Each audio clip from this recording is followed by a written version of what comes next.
ঘি নিয়েছি পেঁয়াজের বেরেস্তা তৈরি করার জন্য। মিডিয়াম আঁচে অনবরত নেড়ে চেড়ে পেঁয়াজ গোল্ডেন হয়ে আসা পর্যন্ত ভেজে নিতে হবে। আমি এটা অন্য একটি পাত্রে ট্রান্সফার করে পেঁয়াজের বেরেস্তাটা করে নিয়েছি। এতে আমার ডিমের কোরমা রান্না করতে সুবিধা হবে, তাই প্যানটা ট্রান্সফার করেছি। ননস্টিক প্যানের ডিমের কোরমা রান্না করার সুবিধা হচ্ছে যখন ডিম ফ্রাই করবো তেলে তখন সেটা লেগে যাবে না। আর পেঁয়াজের বেরেস্তার কালারটা যেন ডার্ক না হয় সে বিষয়টা অবশ্যই খেয়াল রাখবেন। এবং পেঁয়াজের বেরেস্তা ওঠানোর পর যে তেল থাকবে সেই তেলে যেন কোনো প্রকার পেঁয়াজের বেরেস্তা না থাকে। তেল ঝরিয়ে পেঁয়াজের বেরেস্তা আমি উঠিয়ে একটি পাত্রে রেখে দিচ্ছি। অনেক সময় দেখা যায় সেদ্ধ ডিম তেলে ছেড়ে দেওয়া মাত্র তেল ছিটে আসে, তাই একটু লবণ দিয়ে দিলাম যেন তেলটা ওইভাবে ছিটে না আসে। আর ডিম সেদ্ধ করার পর ছিলে এটার মাঝখানে আমি কিন্তু কেটে নিয়েছি। আপনারা যখন এটা ভাজা হবে বা রান্না করব সেই সময়টা এটা দেখতে পারবেন যে আমি কিভাবে কেটে নিয়েছি। ডিমটা খুব ভালোভাবে ভেজে নেওয়ার পর তেল ঝরিয়ে উঠে নিচ্ছি। তবে এর থেকে বেশি ভাজবো না, তাহলে উপরে যে স্কিন সেটা কিন্তু রাবারি হয়ে যায় বা শক্ত হয়ে যায়। জাস্ট হালকা একটু ভেজে নিলেই হবে।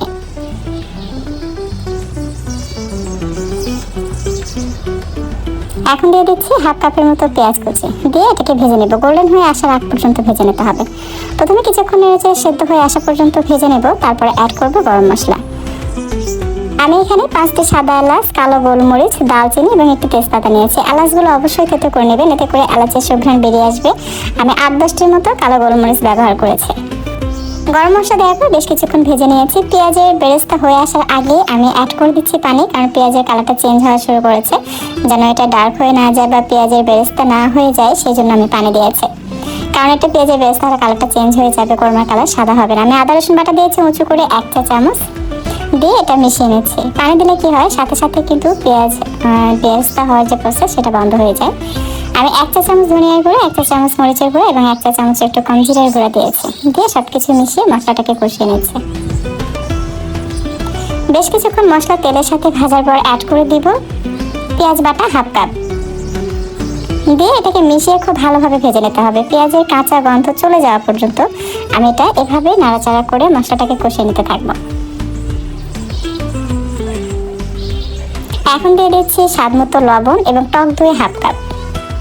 সেই সাথে দিয়ে দিচ্ছি 2 টেবিল চামচের মতো মিষ্টি দই। এটা ঘরে ছিল তাই দিলাম, যদি থাকে দিবেন, না থাকলে না দিবেন। তবে টক দই এবং মিষ্টি দই দুটোর সমন্বয়ে রান্না করলে গ্রেভির টেস্টটা অন্যরকম হয়, আপনি তৈরি করলে বুঝতে পারবেন। আমি যখন টক দই ব্যবহার করেছি মানে অ্যাড করেছি সেই পর্যায়ে কিন্তু চুলাটা বন্ধ রেখেছিলাম। তারপর খুব ভালোভাবে মিশিয়ে নেওয়ার পর চুলা আবারও ধরে দিয়ে আমি এটাকে কষিয়ে নিয়েছি। যখন দেখবেন তেল ছেড়ে দিবে মশলা থেকে সেই পর্যায়ে অ্যাড করতে হবে বাদাম বাটা। এভাবে ধাপে ধাপে সব কিছু অ্যাড করবেন আর কষাতে থাকবেন, তাহলে কি হবে, এটা টেস্টটা অনেক ভালো আসবে। দিয়ে দিলাম হাফ কাপ কাঠবাদাম বাটা।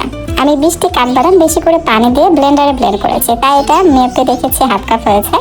আপনারা যদি শিলপাটায় বেটে নেন সেক্ষেত্রে কিন্তু এত বেশি হবে না, সেটা পরিমাণে কম দেখা যাবে, 20টি নিলেই হবে। আবার সেক্ষেত্রে বেশি কাঠবাদাম দিতে যাবেন না, তাহলে কিন্তু আবার খাবারের টেস্টটা নষ্ট হয়ে যাবে। আপনি গুনে গুনে 16 থেকে 20টি ব্যবহার করুন, তাহলে হবে। এই পর্যায়ে মশলা কষানোর জন্য আমি হাফ কাপ পানি দিয়েছি। আপনারা চাইলে কিন্তু কাঠবাদামের পরিবর্তে কাজু বাদাম ব্যবহার করতে পারেন, আবার চাইলে আপনারা চীনাবাদামটা ব্যবহার করতে পারেন। তবে আমি দেখেছি কাঠবাদাম দিয়ে এটা রান্না করলে টেস্টটা খুব ভালো আসে।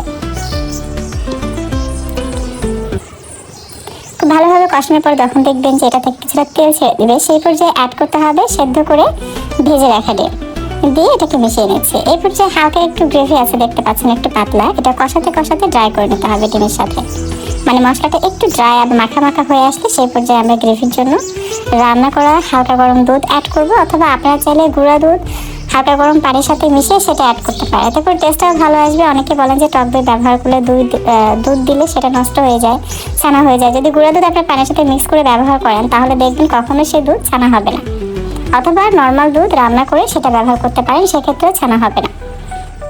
আমি এখানে রান্না করা গরম দুধ অ্যাড করেছি প্রায় 1.5 কাপের মতো, বা 1.5 কাপের একটু কম হবে, তবে 1 কাপের বেশি হবে। দিয়ে জাস্ট হালকা হাতে এটাকে মিশিয়ে নিচ্ছে। এখন ঢাকনা দিয়ে ঢেকে দিচ্ছি এবং কিছুক্ষণ রান্না করে নেব। খুব ভালোভাবে বলক আসার পর অ্যাড করব অন্যান্য উপকরণ। তো যতবারই ঢাকনা খুলবেন অবশ্যই নেড়ে চেড়ে দিবেন, কারণ গ্রেভিটা বেশ ঘন, তলানে তেল লেগে যাওয়ার সম্ভাবনা থাকে।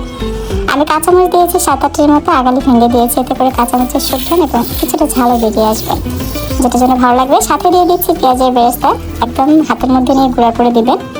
গাওয়া ঘি দিয়ে দিচ্ছি 1 চা চামচ, এটা আমার হোমমেড, এটা রেসিপি অলরেডি শেয়ার করেছি, আপনারা দেখে না থাকলে দেখে নেবেন।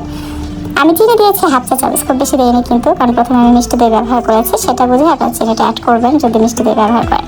কালো এলাচের বীজ দিলাম একটি, এটা ছোট ছিল কালো এলাচ, যদি বড় হয় তাহলে হাফ দিবেন। এটা দিলে কিন্তু খুব ভালো একটা টেস্ট পাওয়া যায়। সবশেষে অবশ্যই দিবেন, তারপর ঢাকনাতে ঢেকে এটাকে দমে বসিয়ে রাখবেন। আমি 5-6 মিনিটের মতো দমে বসিয়ে রেখেছিলাম। এটা এখনও গ্রেভিটা একটু পাতলা মনে হচ্ছে, আমি চাচ্ছি গ্রেভিটা আর একটু ঘন করতে, কারণ এই গ্রেভি যত ঘন হবে তত বেশি ভালো লাগবে। ডিমের কোরমার গ্রেভি পাতলা হলে কিন্তু ভালো লাগে, বাট এটা যদি একটু জমানো টাইপ হয় তাহলে এটা